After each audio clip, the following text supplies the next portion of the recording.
let's start from the top. You know, in a bypass, you divide the stomach, then you divide the bowel, and you join this bowel to the stomach. That's the first join, and then there's a second join of the bowel to the bowel. Okay. It is complex. Just when I talk about it, obviously a diagram would help. But the first thing you can do in any kind of bypass revision is, if the pouch has increased in size, you can reduce the size of the pouch. Now, you may just jump to the conclusion that, oh, that is perhaps enough. Well, not really. A bypass doesn't really work by restricting intake. So a pouch revision will help, and it will give you the initial weight loss, but it will not sustain the weight loss. Yeah. To sustain the weight loss with a pouch, we can put a band on a pouch.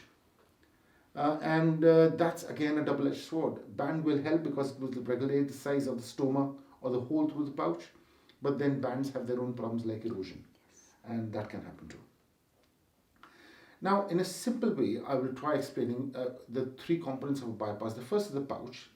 The second component is the common channel, where all the bowel has joined to each other.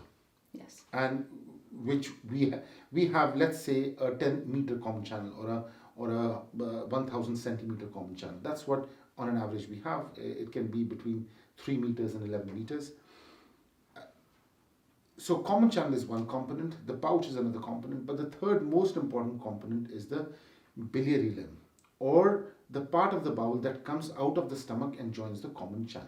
Yes. Now that is the most important part. And why is that the most important part? Well, we did not realize that until 10 years ago or so, when we started realizing that longer the biliary limb, better the weight loss. But at a particular point, if you increase the biliary limb beyond 200 centimeters or so, that can start causing malnutrition and other problems. And which is what we see in mini gastric bypasses or one anastomosis bypasses. If the biliary limb is more than 200 centimeters, we know that there is malabsorption.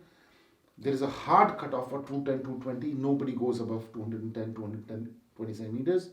But usually we do it at 150 centimeters. And that's what we universally accept is a decent length of a biliary limb. Now, when I did your reoperation, I found that the surgeon had done a good elementary limb, which is the limb we didn't talk about, which comes out of the pouch. That was around 90 centimeters, I thought. So probably he measured 100 centimeters, which is fine. The biliary limb, on the other hand, was only 15 centimeters. Now, that is by no way standard, but that may have been standard 15 years ago in that particular part of the world. It's hard to say. And the common channel was around 6 meters. So we had enough common channel with us. The lowest I would go for a common channel is around 4 meters. So we had still a couple of meters to play with.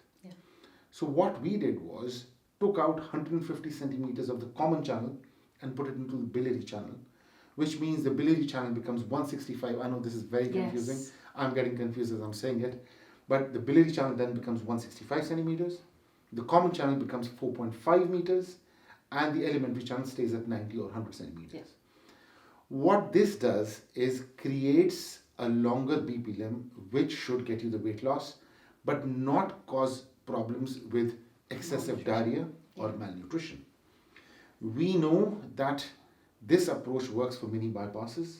This approach works for one anastomosis bypasses.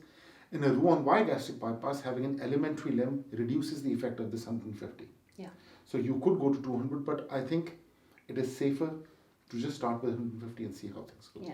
And we had this conversation, and that was one of the things that I was really, I suppose, reassured by when you said that we don't want to go this far because we don't want you having excess diarrhea. We don't want the malnutrition to kick in.